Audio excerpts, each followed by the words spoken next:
안녕하십니까. 오늘은 로마서 7장 24절에서 25절의 말씀으로 마음으로는 하나님의 법을이라는 제목으로 하나님의 말씀을 나누고자 합니다.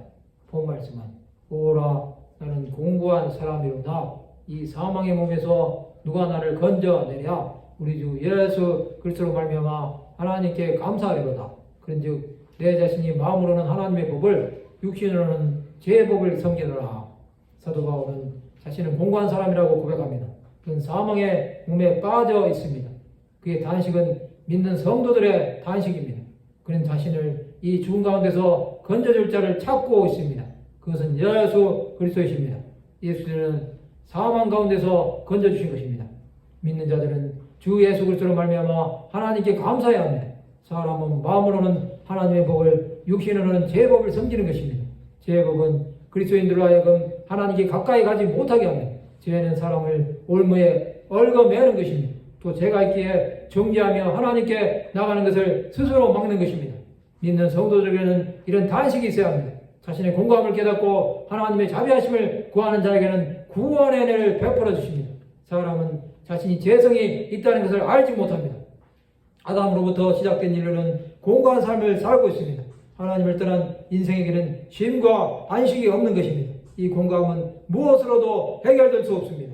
이것을 해결하기 위해 예수께서 이 땅에 오신 것입니다. 사사삼도는 나신인으로 태어날 때부터 하나님으로부터 선택을 받았습니다.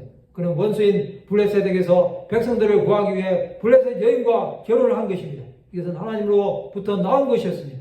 그는 결국 블레셋인들에게 사로잡혀 눈이 뽑히는 수모를 당했습니다. 그는 20년 동안 이스라엘 백성들을 다스렸습니다.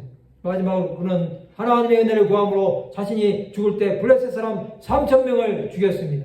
수많은 믿음의 사람들이 죄의 법에서 벗어나기 위해 자신들의 죄를 주 예수 앞에 고백함으로 용서함을 받았습니다. 죄는 사람의 힘으로 이길 수 있는 것이 아닙니다. 즉 하나님의 은혜를 힘입어야 하는 것입니다. 그럴 때 점점 거룩해져 가는 것입니다. 이 땅에서의 성도들의 삶은 죄의 법과 계속 싸우며 사는 것입니다. 이것은 주 예수 앞으로 가는 날까지 멈추지 않을 것입니다. 이런 자들은 죄에 대하여 죽고 의에 대하여 사는 것입니다. 자신이 공고한 사람임을 깨닫는 자들이 되어야 합니다. 예수 그리스도가 없이는 도저히 죄에서 벗어날 수 없습니다.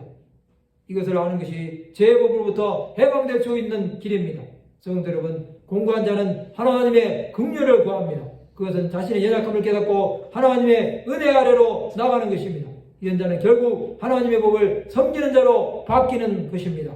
말씀을 마치고자 합니다. 마음으로 하나님의 법을 섬김으로 죄에서 해방되는 하나님의 백성들이 되시기를 주님의 이름으로